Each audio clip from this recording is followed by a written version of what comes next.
I guess long term, as you and Puff have this amazing relationship that's withstood all the rumors and all the negative energy. Everybody always wants to put their own terms of a relationship on other people. When is he gonna marry you? When is this gonna happen? Nowadays with somebody like Puff, who's Puff's been married. I don't know how many times, once maybe twice. I don't know. Oh, he's never been married. No. So obviously he's not into that. that's not his thing. You know what's cool about Puff is that he is, and he does want to understand marriage. But we have, a certain type of relationship, and it just works the way it is. Do you believe marriage is for everybody? No, absolutely not. My parents are still married. And Rod, how long have they been married? 35 years. Yeah. Is that your brother? That's my little brother, yeah. Hey, brother. That's Rod. You guys look alike. By the way, you guys look alike. Yeah. But do you believe in marriage? I believe in marriage if it's with the right situation. But I feel like, I've seen a lot of people get married and break up in the term in the term that I've been in my relationship. Right. So, you know what I mean? I feel like you can't really put a tag on it. Of course, everybody looks at marriage as something very, solid and important, but you have a solid relationship, you guys. All the his celebrity friends that denounced those allegations and were like, this is false, and liars. They were saying, should they speak up now? Should they speak up now? I think it's getting a little too late for those who are complicit. For the victims who have been too afraid to come forward because the diddler has been running around with impunity. It's time for all of the victims to come forward. But for the people that have been denying it, you know what? Let's not be coy. I am Jaguar. So let's just keep it a buck. Let's keep it a bean. Stevie J should be charged. Mary J. Blige should also be charged.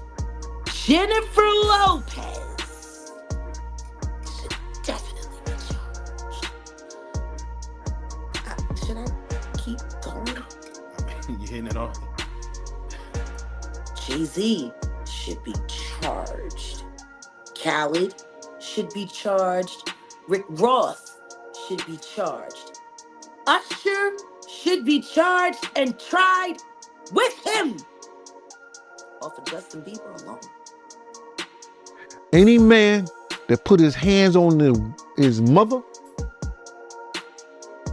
or disrespect his mother, an ice cube in hell wouldn't last. On the way he feel about a damn woman. He'll quick to put his hands on a woman like that if he do his own mama. And you said that Kirk Burrows, because I remember I did the interview with him, man, and he a good dude, man. He definitely don't come across like a liar. But you said that he told you personally that he seen Diddy smack his own mom. I could believe that. I could believe Kirk Burrows. I could believe it. I believe Kirk Burrows when he said that. Kirk has no reason to lie on Diddy when in fact he lied for Diddy and went to jail for Diddy. Mand, the number of people that have been coming out of the woodwork to sue Diddy over the last couple years has been through the roof even after all this, though it looking like this conversation still got two sides to it. A lot of people just thought everybody was doing it to get a payday after they realized that Diddy's willing to pay for everybody's silence if they try to defame. Motherfuckers be gay in Hollywood, you never fucking expected. They be having these big ass mansion parties, and the mansion party, the whole mansion is a party, and then it's a separate party in the little rooms. I ain't been famous that goddamn long. I'm excited than a motherfucker to be at the mansion party. You be looking in all the goddamn rooms, and you fuck around and look in the wrong room and shit.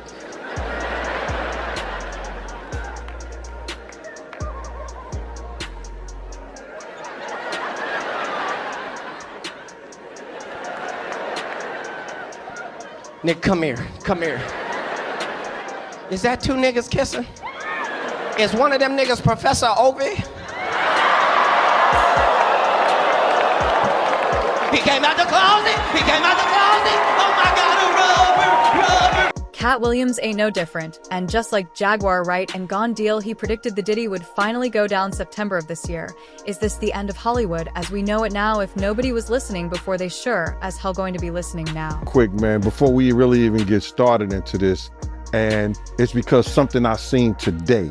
This girl, Tiffany Red, she said that she was filing a claim against Diddy, but my man, it touched me crazy, man, because the hurt that I seen in her voice, in her she crying, man, and she worrying about what this dude could do to her and what he has done to her.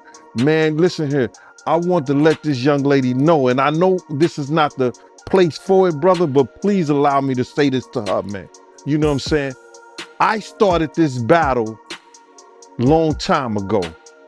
And the situation is that, bruh, we already won. This was some spiritual that Pop, the spirit of Pop, the spirit of Big, the spirit of Miss Jones, the spirit of Wolf, all the people that he has done wrong, you know, so Black, all the people that he has done wrong, bruh, is coming to light. We already won this spiritual. What we going through right now with these trials and everybody, you know, with this financial situation and everything like that, all that is superficial. That's the physical part of it. The spiritual part of it was won because Big, Pac, Wolf Mother, all the people that he did wrong, bruh, you understand? They already won the battle where we were supposed to win it at.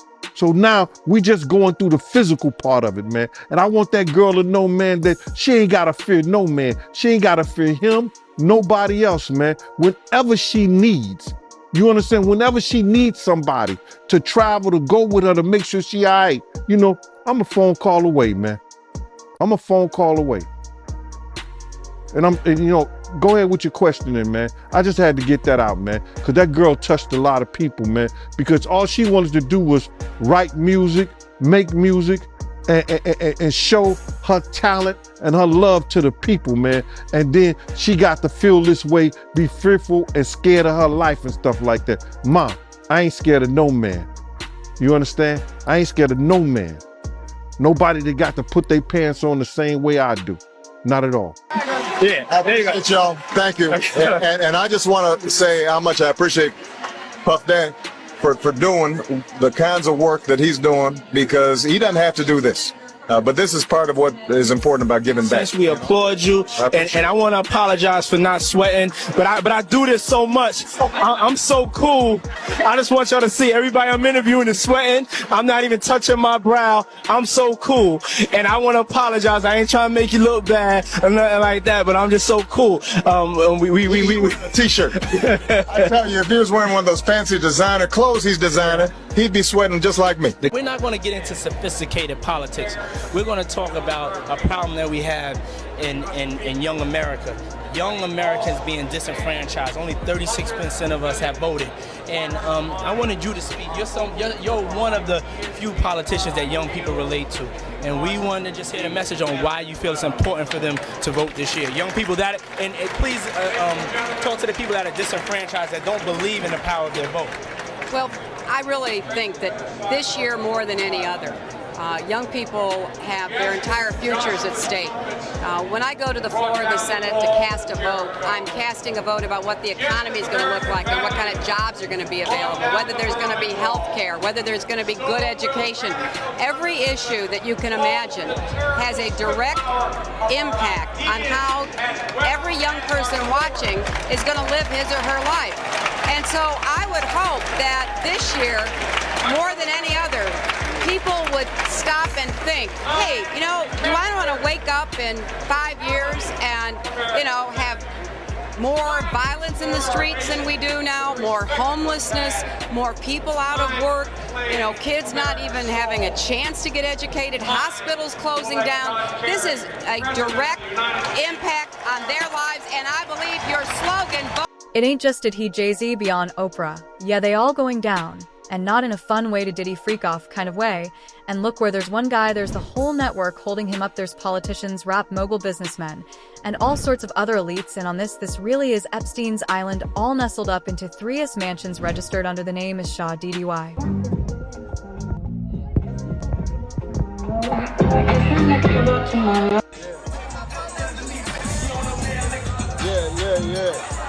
You don't know that nigga. Ah.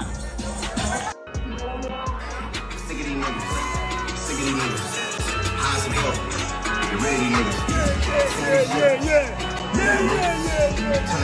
Do a wardrobe change. Can I do a wardrobe change? Yeah.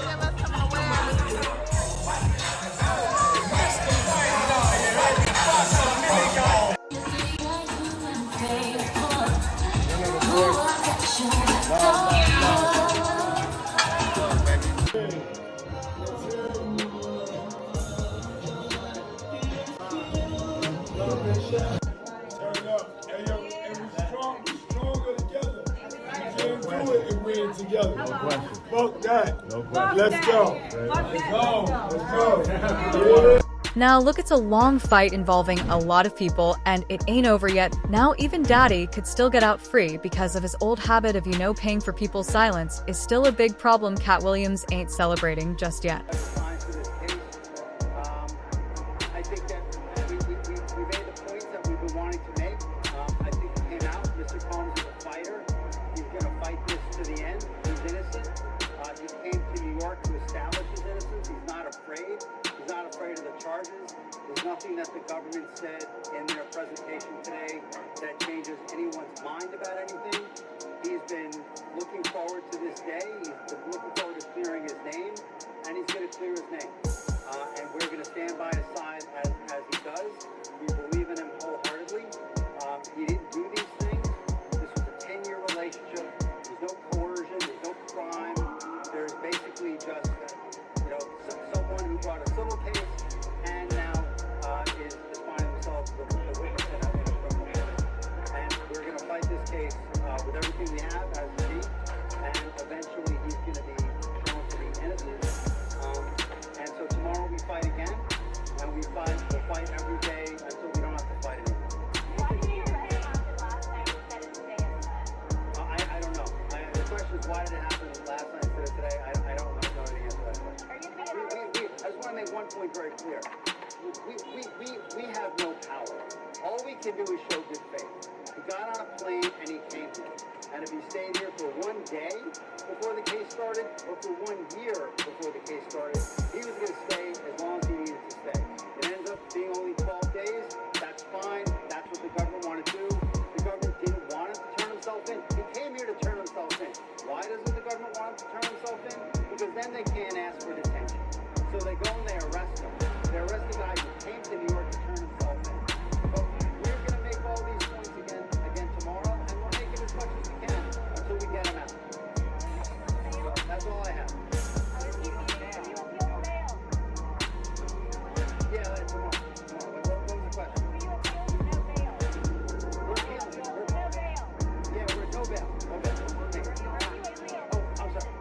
We're appealing the decision to hold him without bail. Tomorrow at 3:30. 3:30, same place. Bail appeal. Bail appeal tomorrow at 3:30, same court, different judge. He's doing fine. He's a fighter, and he's gonna fight. All right, I'm gonna go. I don't get into that stuff.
Now, Diddy's lawyer is looking a bit too confident for comfort right now. What's this guy got on the jury? And what's helping him behind the scenes? Could Diddy actually get away with the organized crime just because he's so well connected? Or is this finally going to be the end of the American elite's obsession with sex trafficking and whatnot? I guess only time going to tell, but let me know what you think in the comment section down below. Don't forget to like and subscribe and keep it locked in here for more Diddy news videos.